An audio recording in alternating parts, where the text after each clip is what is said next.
The funniest thing in the entire Pirates of the Caribbean series is definitely that one scene in At World's End where they have parlay, but Davy Jones is part of it, and rather than have him stand in the shallows or something, they get a big bucket of water and have him stand on it on shore. Who thought of that idea? Who thought, put Davy Jones in a bucket of water and had the guts to suggest it aloud? And then who went, hey, that sounds like a great idea. At some point, someone told Davy Jones their idea was for him to stand in a bucket of water, and he agreed to it. Stands majestically in a bucket. Okay, but notice the trail of buckets behind him, meaning he walked from the ocean through 3 other buckets of water before he got into the one he's standing in. It's even funnier when you consider how he must have figured all this out in the first place. Some folks are asking, well, if he can avoid the no dry land curse simply by standing in a bucket, doesn't that ruin his whole motivation? But he's not on dry land here. The parlay takes place on a sandbar, which for the unfamiliar is a temporary island of sand deposited by breaking waves, unconnected with the shore, that spends most of its time submerged, being exposed only at low tide. What Jones is doing here is rules lawyering his curse. Can you imagine the trial and error he must have gone through in order to determine that this would actually work? Okay, do islands count as dry land? How about parts of the shore below the high tide mark? Reefs? Shoals? What if I stand in a pool of water on a shoal? Does it have to be seawater, or will any water do?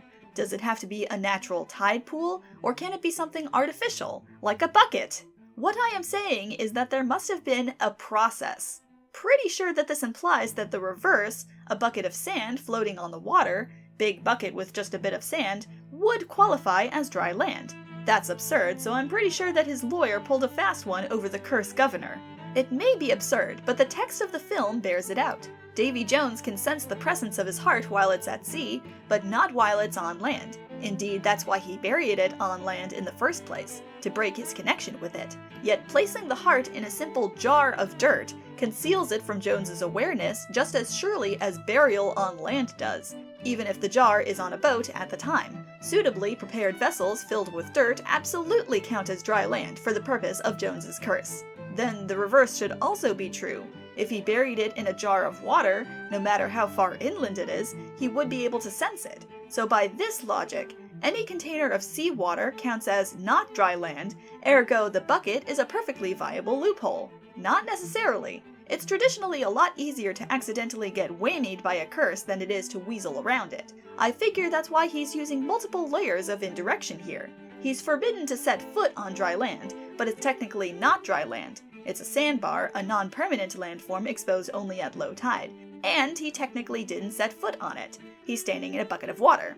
It's entirely possible that either one of those things alone wouldn't make the grade. Okay, but this all raises one further, very important question. If it's specifically dry land he's forbidden from, what about wetlands? Can Davy Jones fight you in salt marshes? Can he throw down in a peat bog? Swamp battle? This is the quality content I come to Tumblr for. Could he step on land if his shoes are wet? No matter how ridiculous Pirates of the Caribbean gets, I will love it, especially when it results in conversations like this. What if he crawls around on his hands and knees with his feet raised slightly into the air? Can he walk on his hands? Can he ride around in a litter or a wheelchair? Can he be in a wheelbarrow?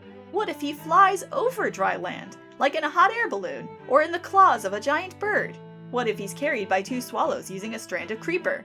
European swallows or African swallows? This whole thread reads like a conversation between these two. In fact, I'm not entirely sure that it wasn't their idea in the first place.